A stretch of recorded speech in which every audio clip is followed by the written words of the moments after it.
Ang airport pati dito sobrang lapad, ano? Sobrang laki. Ayun yung LRT na. Pwede.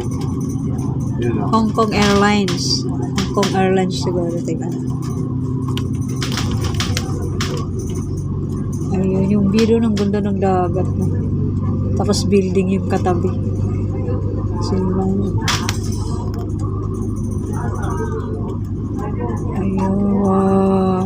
Hindi talaga yung dagat. Manila Beach. Manila Bay daw yan. Tara, punta kayo dito sa Hong Kong. Sabihin niya, ay, Manila Bay yan.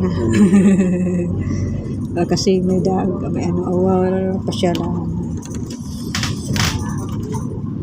Diba? Canlao Smart Gateway. Business Aviation. So, diba? Kala niyo sa Pilipinas lang may bundok. May bundok din dito. Taas din, no? Ito taas din ang bundok dito. So, maluluwag.